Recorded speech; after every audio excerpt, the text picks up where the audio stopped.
Assalamualaikum warahmatullahi wabarakatuh. Shalom, Om Swastiastu, Namo Buddhaya, salam kebajikan. Salam sejahtera bagi kita semuanya. Yang kami hormati, dosen pengampu mata pelajaran ekologi industri, Bapak Insinyur Khairul Hadi STMT, dan teman-teman sekalian. Baik, di sini kami akan mempresentasikan hasil studi kasus kami mengenai proses pembuatan kerupuk kulit wafika, identifikasi limbahnya, serta opsi bersih yang beranggotakan 4 orang, dimulai dari saya sendiri dan juga Baki selaku moderator dan rekan saya Al-Kausar, saya Denny Setiawan. Baik, marilah kita lihat bagaimana pemaparan presentasi kami. Latar belakangnya adalah kerupuk kulit merupakan makanan khas Indonesia yang banyak digemari oleh kalangan karena rasanya yang gurih dan cocok dipadupadankan dengan berbagai hidangan, sehingga mendorong munculnya banyak produsen, termasuk usaha dagang kerupuk kulit wafika ini yang telah berdiri sejak 2005 di Kecamatan Merubo, Kabupaten Aceh Barat. Usaha ini memproduksi kerupuk kulit dengan cita rasa yang gurih dan sedikit asin yang memiliki ciri khas sendiri.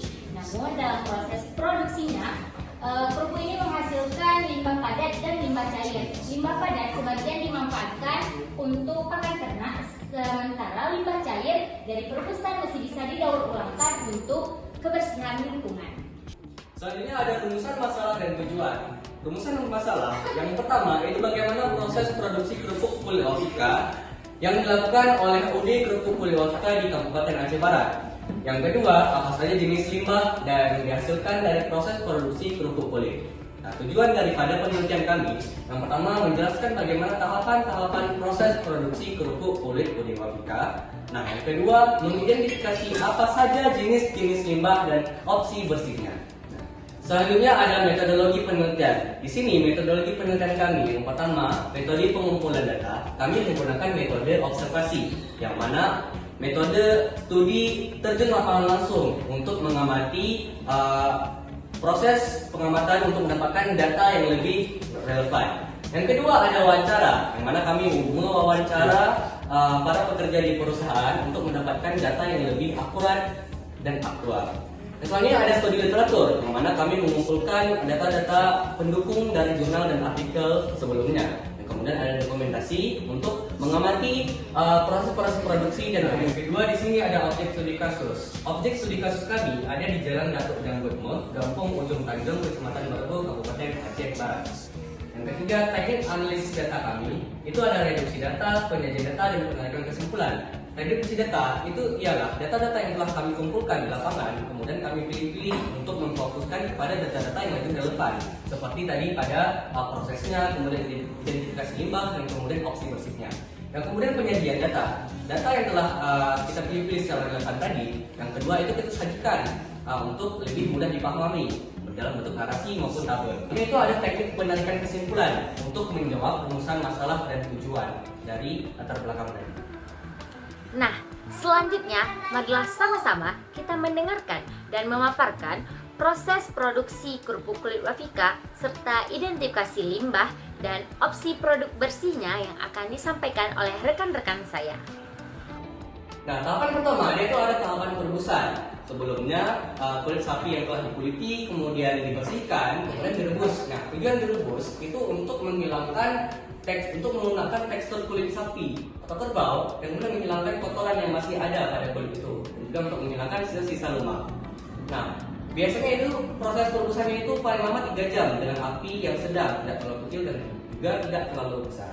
Identifikasi daripada proses perebusan, identifikasi limbahnya itu ada limbah cair, limbah padat, dan juga limbah gas. Limbah cair itu yang dihasilkan selama pengolahan, kemudian mencakup sisa-sisa kulit itu limbah padat, dan juga limbah gas itu menghasilkan uap yang banyak. Nah, opsi bersihnya yaitu kita harus memanfaatkan dan daur ulang air pengolahan tadi, difilterisasi, dan kemudian limbah padat itu bisa digunakan untuk pakan ternak, dan untuk limbah gas itu bisa menggunakan cerobong asap serta untuk memanfaatkan batok kayu dan serabut kelapa. Next. Nah, proses kedua itu ada proses pembersihan kulit kerbau. Yang mana setelah proses perebusan tadi selesai, biasanya itu kulitnya kan panas, jadi dia itu direndam terlebih dahulu atau lebih dingin untuk kemudian membersihkan kulit kerbaunya menggunakan alat yang dinamakan jilet atau biasa kita kucuk-kucuk kumis atau jenggot. Nah, identifikasi limbahnya dari proses pembersihan kulit kerbau itu ada 5 kepadanya. Limbah sisa bulu tadi, lemaknya tadi yang terkena pada kulit sapi itu bisa dijadikan untuk pakan ternak. Nah, proses selanjutnya itu ada proses pemotongan kulit kerbau yang akan dijelaskan oleh teman saya Denny Setiawan. Baik, terima kasih atas waktunya Al-Kausar. Di sini saya akan menjelaskan tahapan selanjutnya proses pemotongan kulit kerbau. Proses ini penggunaan alat pemotongan khusus tidak hanya mempercepat proses kerja, tetapi juga meningkatkan efisiensi produksi. Setelah dipotong kulit-kulit tersebut, dikumpulkan dan diperiksa kembali untuk memastikan tidak ada potongan yang terlalu tebal, terlalu tipis, atau tidak sesuai dengan standar yang telah ditetapkan. Dengan demikian, proses ini membantu menjaga konsistensi produksi akhir, baik dari segi ukuran maupun kualitas. Kulit yang telah dipotong siap untuk melalui tahap pengeringan dan pemrosesan berikutnya dalam rangkaian produksi. Adapun identifikasi munculnya limbah di sini, potongan-potongan kulit yang jatuh dan tidak sesuai dengan ukuran yang ditetapkan. Opsi bersihnya itu penerapan sistem pengolahan limbah yang tepat dan efektif untuk mengurangi dampak lingkungan dan dapat mendaur ulangkan limbah potongan kulit sapi yang tidak sesuai. Baik, selanjutnya ada proses penjemuran kulit kerbau. Setelah melalui proses pemotongan, langkah selanjutnya dalam pembuatan kulit kerupuk Ovika adalah proses penjemuran kulit kerbau. Durasi penjemurannya sangat bergantung pada kondisi cuaca. Jika cuaca cerah dan matahari bersinar dengan intensitas tinggi, maka proses penjemuran biasanya membutuhkan waktu 1 hari. Namun jika cuaca mendung atau hujan, penjemuran bisa berlangsung lebih lama, bahkan dari 1 sampai 3 hari. Karena minimnya paparan sinar matahari, selama proses ini kulit-kulit yang dijemur perlu ditata rapi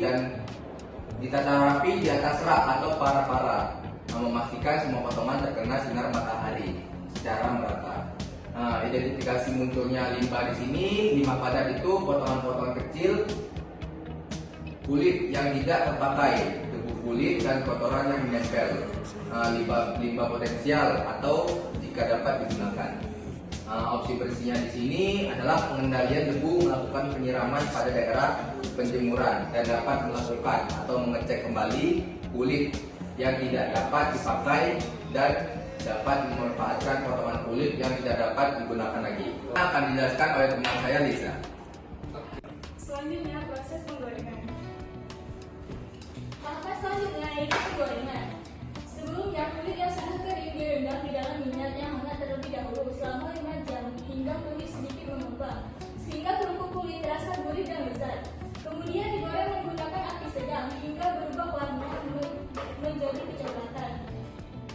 Proses ini memerlukan perhatian khusus agar hasil penggorengannya merata dan tidak gosong. Peraturan suhu api yang stabil sangat penting untuk menjaga tekstur dan rasa yang diinginkan. Setelah digoreng, kulit dikeluarkan dan ditiriskan agar minyak berlebih terserap, menghasilkan kulit yang renyah dan berwarna kecoklatan sempurna.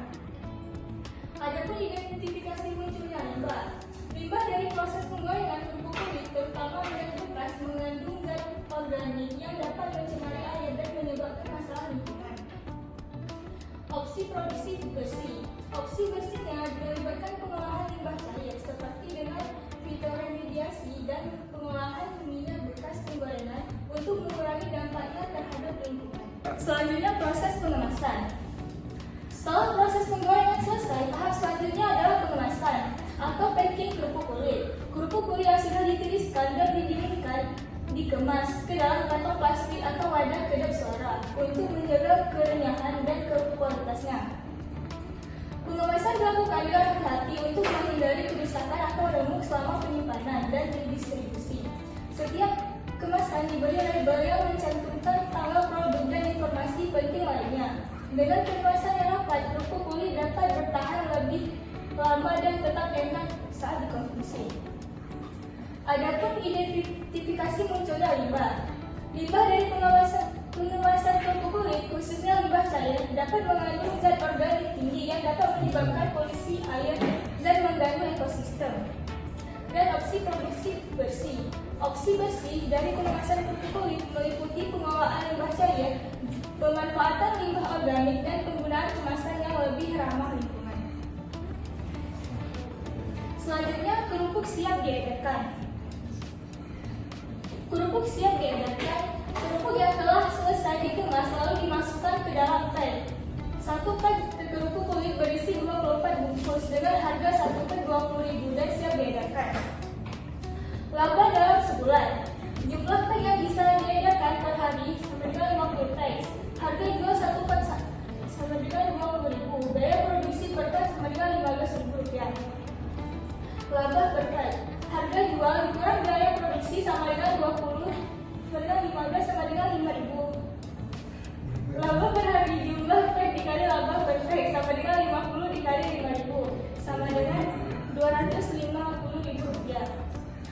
Adapun laba per bulan atau 30 hari, laba per hari kali 30 sama dengan Rp250.000 dikali 30, yaitu Rp7.500.000.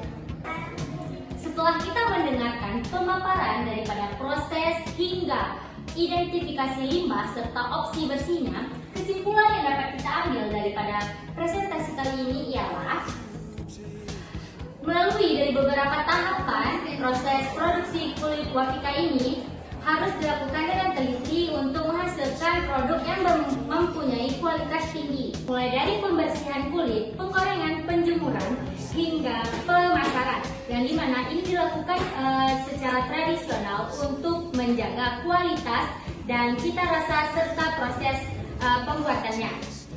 Nah, dari pemaparan ini semoga kita semua dapat mengimplementasikan dan mengambil peran-peran yang telah dijelaskan, baik itu dalam mengidentifikasi limbahnya serta opsinya agar lingkungan kita terjaga dan tetap sehat. Baik, seginilah pemaparan daripada presentasi kami. Lebih dan kurang kami mohon maaf. Billahi taufiq wal hidayah. Wassalamualaikum warahmatullahi wabarakatuh.